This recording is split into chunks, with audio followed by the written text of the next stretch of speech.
আমার সমস্ত প্রিয় বন্ধুদের জানাচ্ছি আবারও একটি শুভ সকাল। আবারও একটি নতুন শুভ সকালে তোমাদের জন্য চলে এসেছে নতুন একটি ছোট্ট ব্লগ। আমি মুনমুন, ব্লগার মুনমুন চ্যানেলে তোমাদের সবাইকে জানাচ্ছি অনেক অনেক স্বাগতম।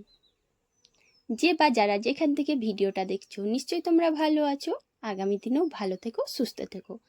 আর আমিও খুব ভালো আছি। তো ভিডিও শুরু করার আগেই বড়দের জানাই প্রণাম, ছোটদের জন্য রইল অনেক ভালোবাসা।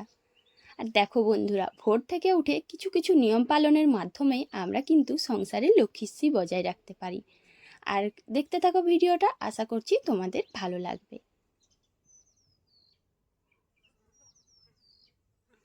প্রথমেই সকালবেলায় ভোরবেলায় ঘুম থেকে যখনই আমরা উঠি, সেই ভোরবেলায় ঘুম থেকে উঠেই দুয়ারে মাড়ুলি দিয়ে দিতে হয়। তো আমাদের যেহেতু গ্রামে বাড়ি, তাই গোবর দিয়ে মাড়ুলি দিলাম। আর যাদের পাকার বাড়ি থাকে তাদের কিন্তু অবশ্যই দুয়ারের সামনে জল দিয়ে দিতে হয়।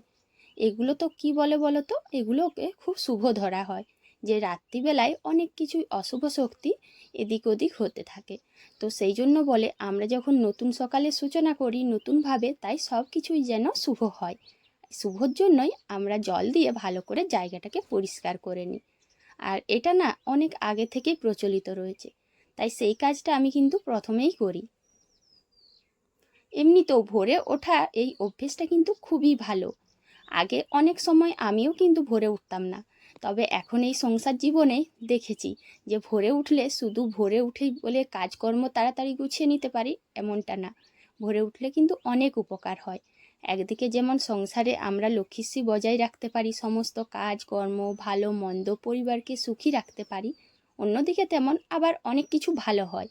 এটা ঠিক মুখে বলা যাবে না, এটা কিন্তু প্রত্যেকটা সংসারের গৃহবধূরাই অনুভব করতে পারে। আর কত ফুল দেখো, আমি তুলে এনেছি আর এদিকে বাবাও তুলে এনেছেন। তো সবাই যখন দুদিক থেকে তুলে আনা হয় তখন এরকমই হয়। তো বাবা হাঁটতে গিয়েছিলেন, এনেছেন, আর আমি ঘরে তুলেছিলাম। এখন তোমাদের সাথে বকবক করতে করতে ঝাড় দেওয়াও হয়ে গেল, আর চলে এসেছি কলপাড়ে এখন বাসনগুলো মেজে নিতে। তো বাসন যে মাজতে এসেছি, এখন দেখলাম যে সাবানটা অনেকটাই কমে গিয়েছে।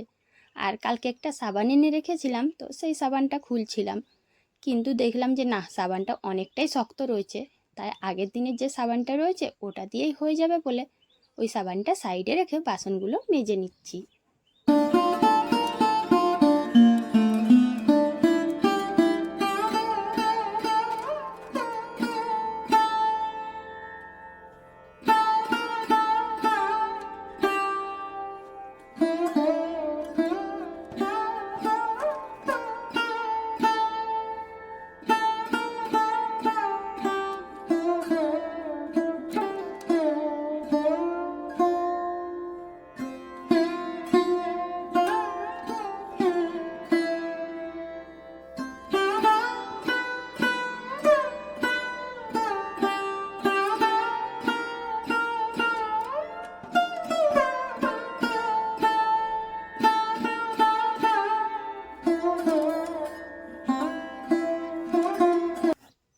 বাসনগুলো মেজে নিয়েছি আর এখন চটপট করে ধুয়ে নিচ্ছি।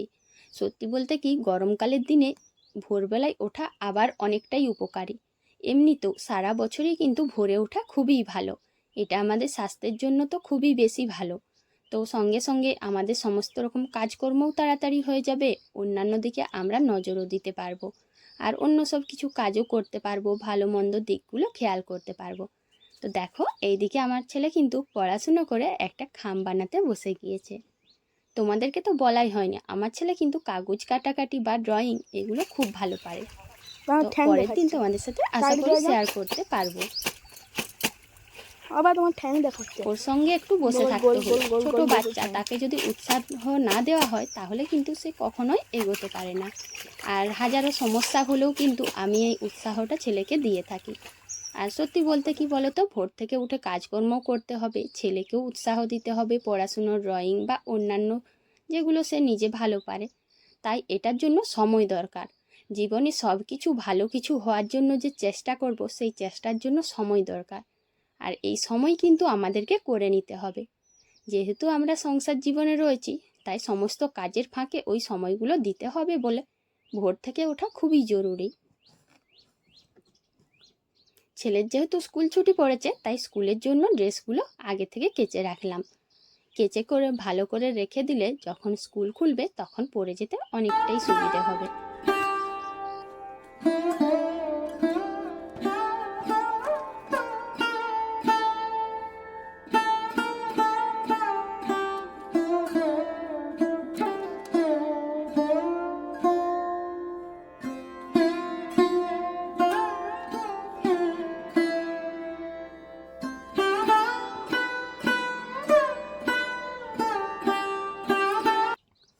জামা কাপড়গুলো মিলে দিয়ে চলে এসেছি।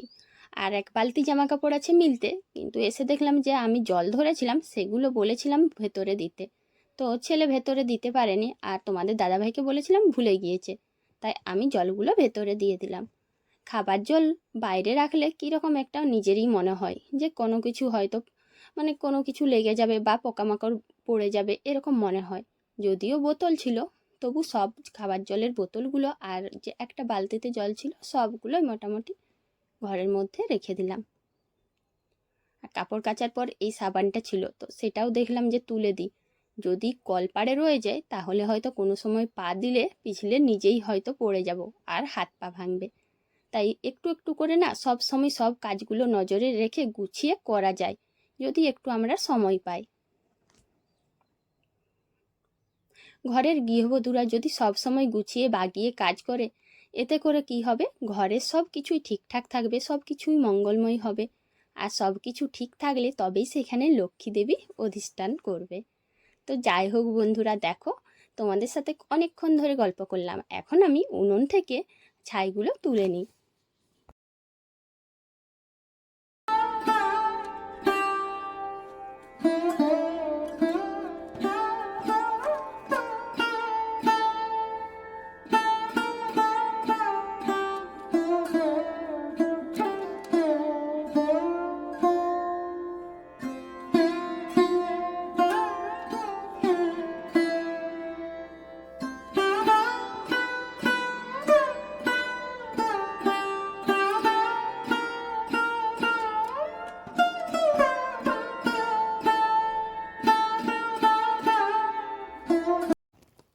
উনুনের ছাই তুলে এখন উনুনটাতে গোবর লেপা দিয়ে দিচ্ছি। আমার একটা মিষ্টি বন্ধু বলেছে উনুনে গোবর লেপা দিলে সব সময় উনুনটা চকচকে পরিষ্কার দেখায়। হ্যাঁ গো বন্ধু, ঠিকই বলেছ। আর এটা কিন্তু আমি সত্যি করি, কারণ এটা করলে আমি নিজেও দেখেছি যে উনুনে দুপুরে দিই আর সকালে দিই, যখনই উনুনে গোবর লেপা দেওয়া হয় তখনই উনুনটা দেখতে বেশ সুন্দর হয়। আর এমনিতেও মাটির ঘর দোয়ার যতক্ষণ না আমরা গোবর লেপা দিই ততক্ষণ কিন্তু তার সৌন্দর্য ফিরে আসে না।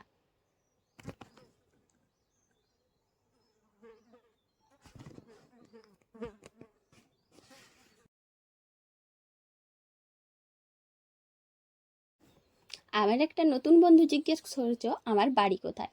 আমার বাড়ি হচ্ছে ঝাড়গ্রাম জেলার একটা ছোট্ট গ্রামে। আর আমার বাপের বাড়ি কোথায় এটাও বলে দিচ্ছি, যে আমি যেখানে থাকি শ্বশুর বাড়িতে সেই ছোট্ট গ্রামের কিছুটা দূরেই, সেখানেও একটা ছোট্ট গ্রামের মধ্যেই বাড়ি। তো যাই হোক, পাশাপাশি পড়েছি, বিয়ে হয়েছে, আর আমি কিন্তু আমার সংসার জীবনে খুবই সুখী আছি। আর সুন্দর সুন্দর কমেন্ট করার জন্য আমার সমস্ত বন্ধুদের জানাচ্ছি অনেক অনেক ধন্যবাদ। আজকে আমার চ্যানেলে যারা নতুন এসেছো, যদি আমার ভিডিওটা পুরোটা দেখো আর যদি ভালো লাগে অবশ্যই কিন্তু একটা লাইক আর কমেন্ট করবে। হ্যাঁ, যদি ভালো লাগে তাহলেই কিন্তু করবে সাবস্ক্রাইব। আর কমেন্টটা সেটা অবশ্যই করতে পারো, ভালো হোক বা খারাপ হোক।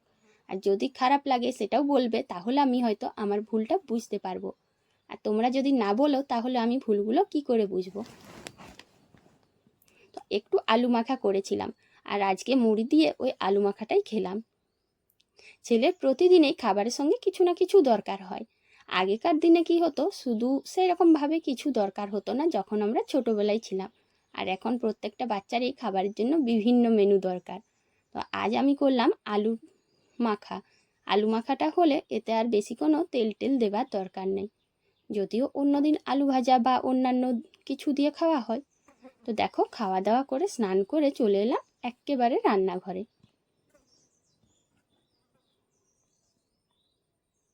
রান্নাঘরে ভাতটাও বসিয়ে দিয়েছি, ভাতটা একটু ফুটে এসেছে। আর যতগুলো রান্না করব সবজিগুলো রেডি করে নিলাম। আজ এই যে করব কলা ফুলের তরকারি, শাক ভাজা আর একটা করব, তো ভিডিওটা দেখেও জানতে পারবে। এই যে কলা ফুলটা, এটাকে কিন্তু কলার আর একটা কিছু একটা বলে, যেটা আমার এই মুহূর্তে মনে আসছে না।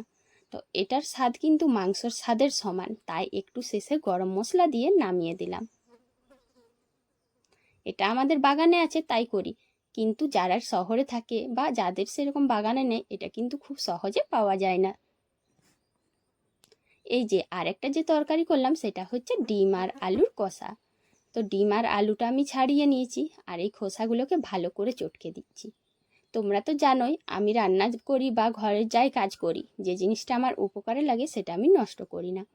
তো এটা যেহেতু গাছের গোড়ায় দিলে খুবই ভালো, তাই এটাকে আমি সব সবজির সঙ্গে রেখে দিলাম। ওই বালতিতে সব সবজিগুলো বাগানে দিয়ে দিই গাছের নিচে, যাতে গাছের গ্রোথটা একটু ভালো হয়।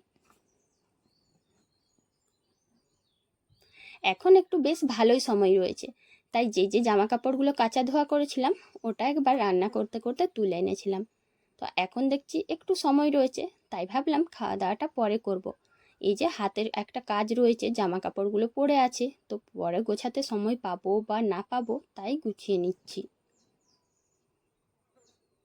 আর এটা কিন্তু সব বাড়ির বউদেরই নিয়ম, জানো তো, যখনই কোনো কাজ পড়ে থাকবে যদি আমরা একটু সময় পাই, সেই কাজ কিন্তু একদমই ফেলে রাখতে পারি না। আর এরকম করি বলেই সংসারের সমস্ত কাজ, সমস্ত দিকটা একটু ভালো হয়ে ওঠে।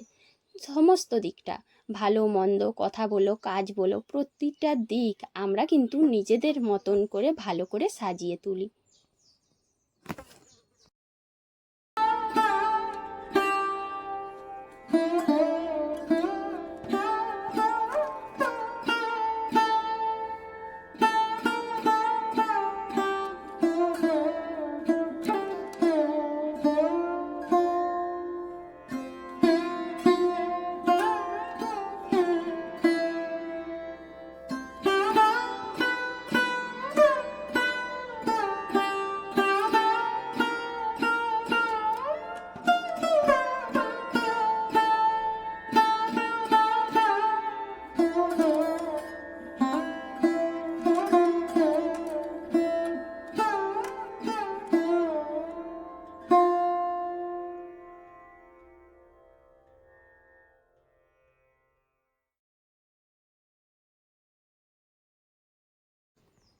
রোদে বেশিক্ষণ জামা কাপড় রয়ে গেলে কীরকম একটা দেখো খ্যাকসা খ্যাকসা ভাব হয়ে আসে।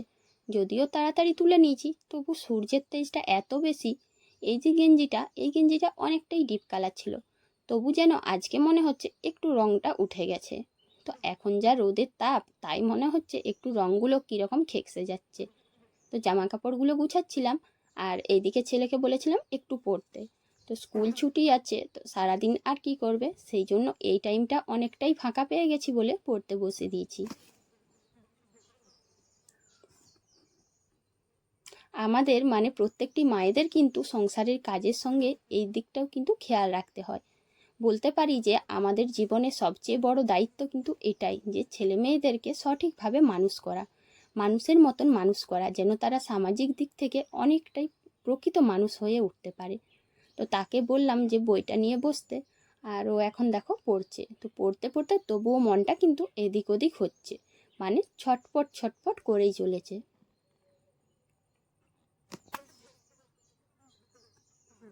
এখন ওর পড়াগুলো হয়ে গেছে, তাই আমার সাথে কথা বললো আর আমি পড়াগুলো ধরে নিলাম। তারপরে দেখলাম যে হ্যাঁ, এখন তো দুপুর অনেকটাই বেলা হয়ে আসছে, তাই বললাম চল আর পড়তে হবে না, এখন খেয়ে নে। তো খাবার দাবারে ওকে দিলাম, প্রথমে ওকে খাইয়ে দেব, সেই জন্য ভাত, ডিম আলু ঝোল আর শাক ভাজা, আর ওই যে কলা ফুলটা ভাতে। তো কলা ফুলটার তরকারি করেছি, একটু লঙ্কা বেশি দেওয়া হয়ে গেছে মশলাতে। তো যখনই আমি দেখলাম মশলাতে বেশি দেওয়া হয়েছে, তখন সেদ্ধটা একটু তুলে রেখেছি। তো ছেলে বেশি যেহেতু লঙ্কা খেতে পারে না, তাই ওকে এই যে চটকে দিয়েছি, যেরকম আলু ভাতে খাওয়া হয় ঠিক সেই রকম। এখন ছেলেকে খাইয়ে দিচ্ছি। সন্ধ্যের সময় চলে এলাম তুলসী থানে, আর এখন এই যে মঙ্গল প্রদীপ নিয়ে ঠাকুরকে দেখিয়ে দিচ্ছি।